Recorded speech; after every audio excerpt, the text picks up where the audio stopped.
तो हेलो दोस्तों। तो आज का ट्रेड जो हमने लिया है वो किस तरीके से लिया, मेरे एनालिसिस का क्या तरीका था और किन किन स्टॉक्स में मैंने ट्रेड किया वो देख लेते हैं। तो पहले शुरुआत निफ्टी से करते हैं।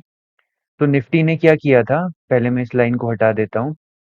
तो निफ्टी ने समवेयर हेयर एक क्या करा था अपना, आप बोल सकते हैं कि यहाँ पर पुल बैक लिया था। तो इसको अगर हम यहाँ से समझने की कोशिश करें तो निफ्टी ने क्या करा था, एक अपना अप मूवमेंट दिखाया था, उसके बाद उसने पुल बैक लिया।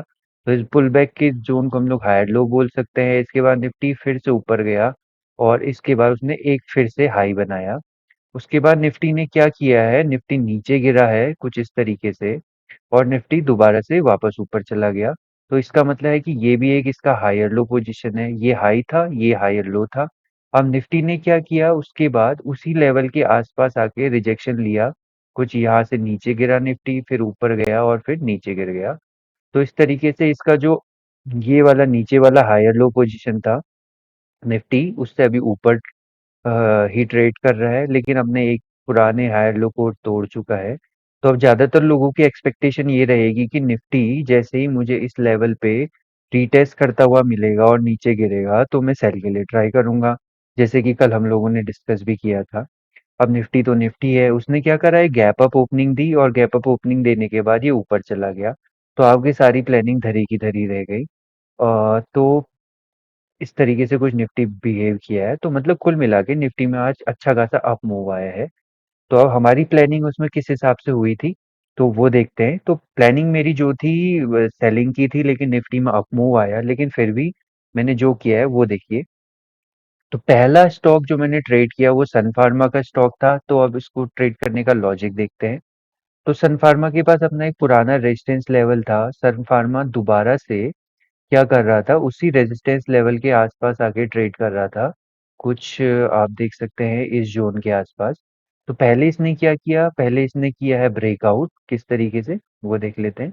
पहले ये क्या कर रहा था, एक यहाँ से हाई बनाया, फिर हायर लो बनाया, फिर हाई बनाया और ब्रेकआउट करा। तो ब्रेकआउट का मतलब है कि लोग यहाँ पर एंट्री लेंगे और उन एंट्री लेने वाले लोगों को क्या किया गया, आप देख सकते हैं इतनी बड़ी कैंडल बना के, जो ये वाली सेलिंग कैंडल है इसमें बना के उन सबका स्टॉप लॉस हिट करा दिया गया।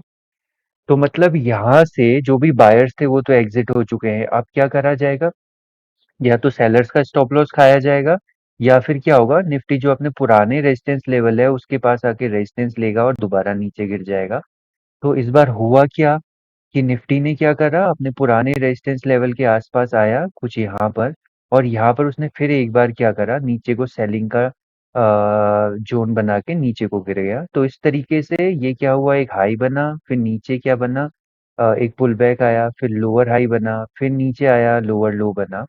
तो इस तरीके से आप कह सकते हैं कि निफ्टी में एक डाउन ट्रेंड का स्टार्ट हो गया था। तो मेरा प्लान ये था कि अगर निफ्टी मुझे फिर से, सॉरी, सन फार्मा मुझे फिर से अगर मुझे रेजिस्टेंस लेवल के आसपास मिलता है तो मैं इसमें सेल के लिए ट्राई करूंगा। और मुझे हुआ भी वही जो मैं चाह रहा था। तो सेम वही चीज मुझे मिल गई थी, वो भी सुबह सुबह। तो निफ्टी जैसे ही अप ट्रेंड में था तो सन फार्मा ने भी एक बहुत अच्छा खासा अप मूव दिखाया इतनी बड़ी कैंडल के साथ। तो हुआ क्या था वो देखते हैं। तो यहाँ पर एक बहुत बड़ा एक्यूमुलेशन जोन बन चुका था कुछ इस जगह पर। तो वो सारे सेलर्स जो ये एक्सपेक्ट कर रहे थे कि निफ्टी यहाँ से नीचे, सॉरी, सन फार्मा यहाँ से नीचे गिरा है और यहाँ पर एक्यूमुलेट हो रहा है, तो अगर ये इससे नीचे जाएगा तो हम लोग क्या करेंगे, सेलिंग करेंगे। तो जो लोग भी यहाँ पर ऑलरेडी एंटर हो चुके थे उन सबका यहाँ पर स्टॉप लॉस खा दिया गया। तो ये चीज इसी, ये जो बड़ी कैंडल है इस चीज को शो कर रही है एक तरीके से देखा जाए तो। अब उसके बाद क्या हुआ है, स्टॉक फिर से ऊपर गया। ऊपर जाने के बाद तो जो लोग पेशेंस के साथ पहले से चार्ट को रीड करते हुए आ रहे थे उनको पता था कि ये वाला जोन एक क्या था, रेजिस्टेंस जोन था। तो जैसे ही प्लस एक बड़े टाइम फ्रेम का रेजिस्टेंस जोन था पहले से, और क्या था, और ये लोअर हाई बना रहा था और लोअर हाई बनाते हुए भी एक यहाँ पर इसने एक रेजिस्टेंस जोन फॉर्म कर दिया था। तो अब क्या था, जैसे ही यहाँ पर आपको काइंड ऑफ रिजेक्शन कैंडल दिख रही है, जो कि रिजेक्शन कैंडल हमको यहाँ पर मिल रही है, तो मैंने इस कैंडल के बेस पे आज एंट्री प्लान करी थी। तो ये मेरी एंट्री कैंडल थी जो कि आप देख सकते हैं, और मैंने इसको एक्सपेक्ट किया था 1:2 का रिस्क टू रिवॉर्ड रेशियो। तो मेरा जो एक्सपेक्टेशन था कि स्टॉक को करीब करीब यहाँ तक गिरना चाहिए, लेकिन स्टॉक में क्या हुआ, क्योंकि आज निफ्टी बुलिश था तो स्टॉक ने क्या करा, अपना जो ट्रेंड लाइन था इसका सपोर्ट लिया और इसी के आसपास वो बहुत देर तक घूमता रहा। तो मैं ये एक्सपेक्ट कर रहा था कि हो सकता है कि यहाँ से स्टॉक ऊपर रिवर्स हो जाए।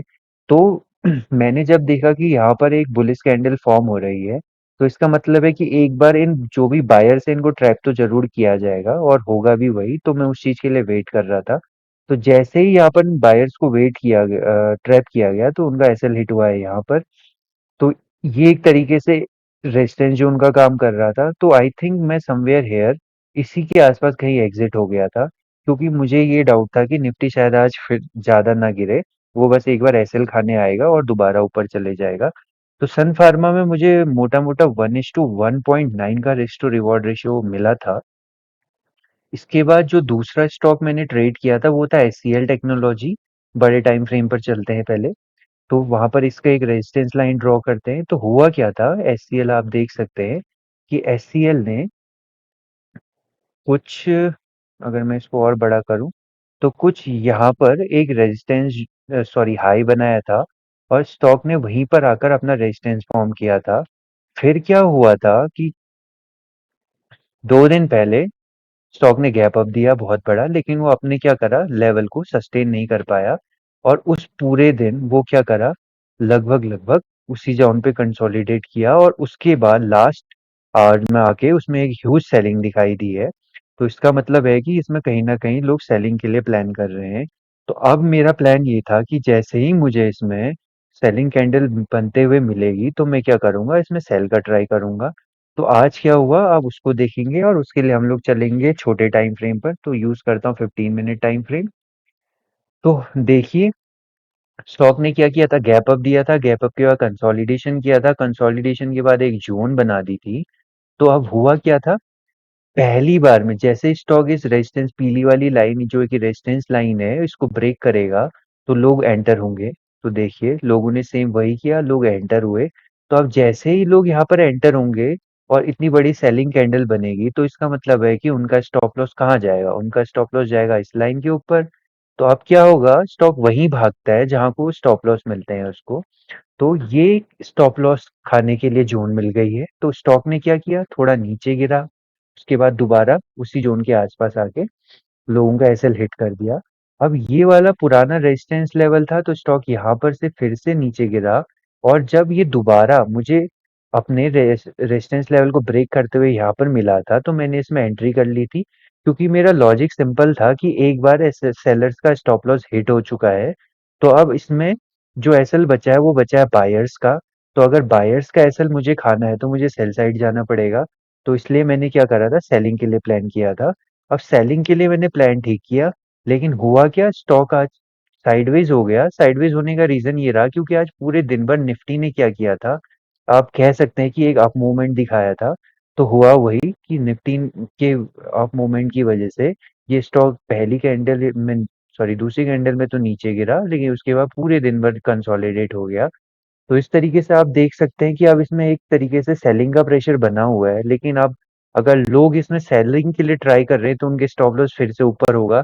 अब क्या होगा, स्टॉप लॉस खाने के लिए स्टॉक को फिर ऊपर आना पड़ेगा। लेकिन अगर कल को स्टॉक गैप डाउन देता है तो उसके बाद की जो प्लानिंग होगी वो हमें कुछ और तरीके से प्लान करना पड़ेगा। तो अब थर्ड स्टॉक पे जाते हैं जिसको आज मैंने ट्रेड किया था। तो थर्ड स्टॉक जो मैंने आज ट्रेड किया था वो था आईसीआईसीआई प्रूडेंशियल। तो आईसीआईसीआई प्रूडेंशियल क्या हुआ था, मॉर्निंग की जो पहले फर्स्ट आवर्स में था वो गिरा था, जबकि क्या हो रहा था, निफ्टी बढ़ रहा था। तो इसने एक अच्छी खासी सेलिंग कैंडल दिखाई थी कुछ यहाँ पर। और उसके बाद क्या था, आईसीआईसीआई प्रूडेंशियल अपने पुराने सपोर्ट जोन के पास आ गया था गिरने के बाद। तो मैंने क्या करा था कि निफ्टी के आज पॉजिटिव मूवमेंट को देखते हुए, तो मुझे ये तो पता था कि आज ये स्टॉक ब्रेकडाउन देगा, तो ब्रेकडाउन देने के बाद लोगों को ट्रैप कर देगा, क्योंकि निफ्टी में आज क्या था, बुलिश मूवमेंट बना हुआ था। तो इस स्टॉक में जैसे ही मुझे क्या करा, यहाँ पर पॉजिटिव कैंडल बनते हुए दिखी, तो मुझे पता था कि इसमें ट्रैपिंग स्टार्ट हो चुकी है। और मैं इसमें सीधे ही एंटर हो गया, क्योंकि मुझे ये पता था कि यार निफ्टी में बुलिश मूवमेंट बना हुआ है, तो हो सकता है कि स्टॉक रीटेस्ट करने ना आए। तो ये वाली जो काइंड ऑफ आप बोल सकते हैं ये ग्रीन कैंडल है, ये मेरी एंट्री कैंडल थी। तो मेरा जो एंट्री लेवल था वो था ये वाला, और इसका एसएल मैंने रखा हुआ था यहाँ पर। और जो मैं एग्जिट हुआ था वो मैं समवेयर हियर अराउंड ये वाली जो कैंडल बनी थी इसके आसपास, अब इसको बोल सकते हैं शूटिंग स्टार, इसके आसपास मैं एग्जिट हो गया था। तो ये मेरा थर्ड स्टॉक था। आई थिंक इसमें मुझे मोटा मोटा 1:0.6 का रिस्क टू रिवॉर्ड या 0.7 का ऐसा कुछ रिस्क टू रिवॉर्ड मिला था, जहाँ तक मुझे ध्यान है। और उसके बाद जो फोर्थ स्टॉक जिसमें मैंने एंट्री बनाई थी वो था एचडीएफसी बैंक। सेम वही सेटअप, सेम वही लॉजिक, कोई चेंज नहीं। स्टॉक ने क्या किया था, स्टॉक के पास अपना एक पुराना रेजिस्टेंस लेवल था कुछ इस जगह पर। आज तो पिछले कुछ दिनों से क्या कर रहा था, स्टॉक ने उसका ब्रेकआउट दिया था और ब्रेकआउट देने के बाद ब्रेकआउट लेवल पर ही वो स्टॉक कंसोलिडेट कर रहा था। जबकि अगर उसको ऊपर जाना था तो उसको ऊपर निकल जाना चाहिए था, लेकिन स्टॉक क्या कर रहा था, पिछले कुछ दिनों से कंसोलिडेशन जोन में ही फंसा हुआ था। आज निफ्टी में बुलिश मूवमेंट बनने के बावजूद स्टॉक क्या कर रहा था कि अपने रेजिस्टेंस लेवल के आसपास आके, जो कि इसका ये वाला लेवल है रेजिस्टेंस जोन, एक जोन ये है, दूसरा जोन ये है और तीसरा जोन ये है, तो इस जोन के आसपास आया था। तो जैसे ही मुझे स्टॉक अपने रेजिस्टेंस जोन के आसपास आते हुए मिला था तो मैं इसमें अलर्ट हो गया था कि हाँ, अब इसमें क्या है, इतना अच्छा पॉजिटिव मूवमेंट आने के बाद भी अगर ये रेजिस्टेंस ले रहा है तो पॉसिबिलिटी हो सकती है कि इसमें क्या है, हम लोग सेलिंग के लिए जा सकते हैं।